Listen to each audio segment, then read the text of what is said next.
और खाली ये 3 कानून नहीं, इनके साथ में और भी आ रहे हैं। सीड बिल आ रहा है, जिससे नया सीड बिल आ रहा है, वो हाउस में रखा हुआ है।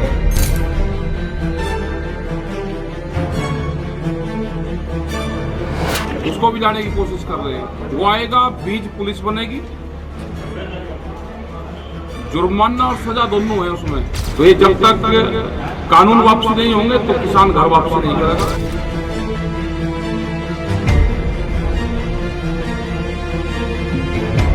ये कोरोना की बात करते हैं। कोरोना आ जाओ, हमने सरकार को ये दिखाया कि शाहीन बात मत समझना इस आंदोलन को। नई आंदोलन खत्म होगा, कोरोना आएगा, उसकी गाइडलाइंस का पालन करेंगे। एक आंदोलन खत्म नहीं करेंगे, हमारे धरने वहीं के वहीं रहेंगे, बादस्तूर जारी रहेंगे।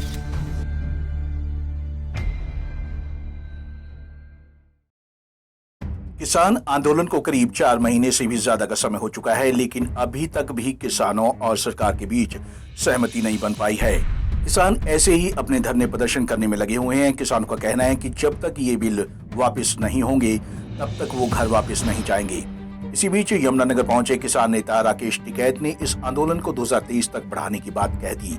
किसान नेता राकेश टिकैत का कहना है कि सरकार कोरोना को लेकर जो भी गाइडलाइन लागू करेगी वो उसका पालन करेंगे, लेकिन वो अपना धरना खत्म नहीं करेंगे। हिमाचल में प्रोग्राम है कोटा साहब में, वहाँ के भी किसानों की दिक्कत है, क्योंकि जिस तरह के ये कानून आए हैं इनसे पूरे देश के किसानों को नुकसान होगा।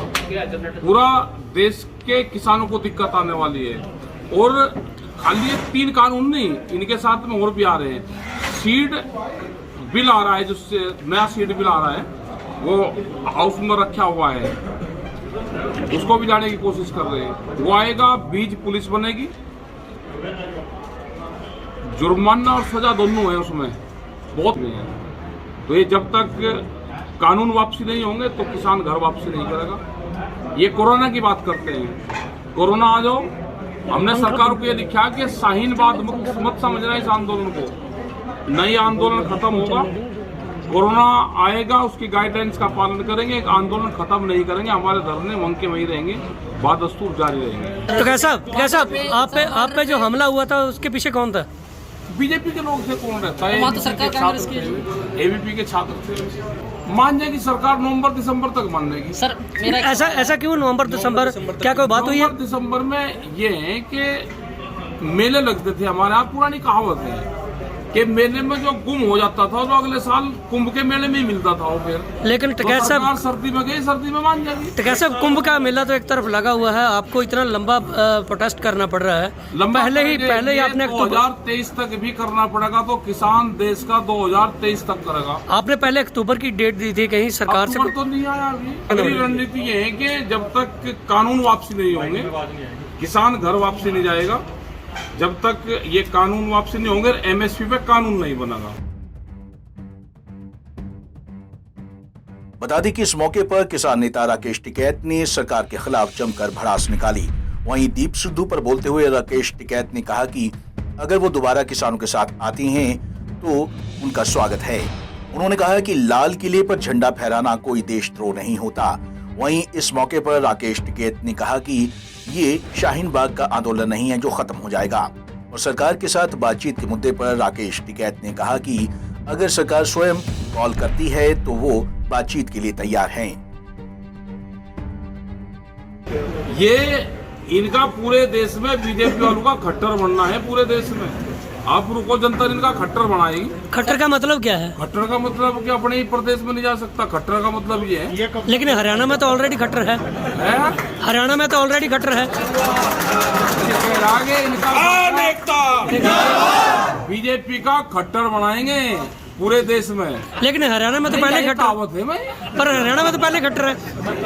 ये कह रहा है कि जो मुख्यमंत्री है यहाँ का खट्टर। खट्टर का मतलब जानना चाहता हूँ आपसे। खट्टर का मतलब है कि अपने ही स्टेट में अपनी सभा नहीं कर सकते, वो खट्टर। पहले कहा है कि कुछ ये भी दबी जबान में बात आती है कि भाजपा का आदमी, भाजपा का आदमी कहीं में हो गया, आंदोलन के खिलाफ कर रहे, भाजपा के कहीं में आंदोलन में सबसे आगे हैं। बीजेपी के आदमी कहीं में हो गए, ये तो तोड़ने की है वो करे जाती है। इनके किसी के चक्कर में मत आओ।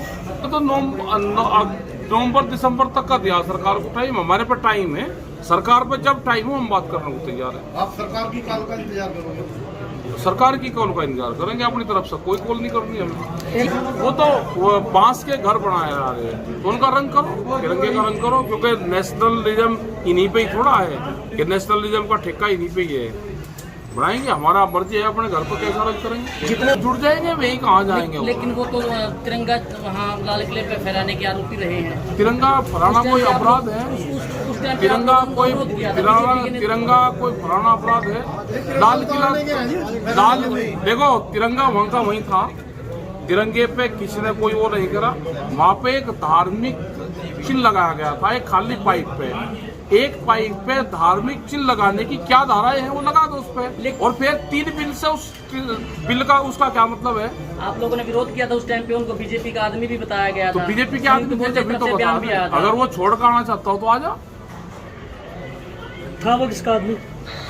बीजेपी के तो लोग लेके गए थे, सरकार लेके गई थी उसको वहाँ पे लाल किले पे। तो लाल किला तो उनका है ही नहीं। देखो, लाल किला तो इन्होंने बेच दिया पहले ही। मतलब अब लाल किले पे कोई आम आदमी तिरंगा या कोई अपने धर्म का झंडा फहरा सकता है? आपके कहने का उस पे लगा दो ना, उसकी जो धाराएं लगती है। मैं कह रहा हूँ कि उस पर जो धाराएं लगती है उसका बिल से क्या संबंध है कानून से? नहीं, आपने कहा ना लाल किला बेच दिया, मतलब अब तो कोई झंडा कोई लगा लो उसमें लाल किले पे, तो जब उन्होंने बेच दिया को जोड़ने बारे आपने पहले उनको बीजेपी का आदमी कहा था, उन पे नहीं तो बीजेपी में थे ना। अगर उनकी आस्था संगठन में है तो आ जाओ। आपको बता दें कि किसान नेता राकेश टिकैत इन दिनों किसान आंदोलन को मजबूत करने में लगे हुए हैं और देश के अलग अलग राज्यों में जा किसान के हित की लड़ाई लड़ रहे हैं। इसी बीच यमुनानगर में भी किसान नेता राकेश टिकैत ने सरकार पर जमकर निशाना साधा। पंजाब केसरी टीवी के लिए यमुनानगर से ब्यूरो रिपोर्ट।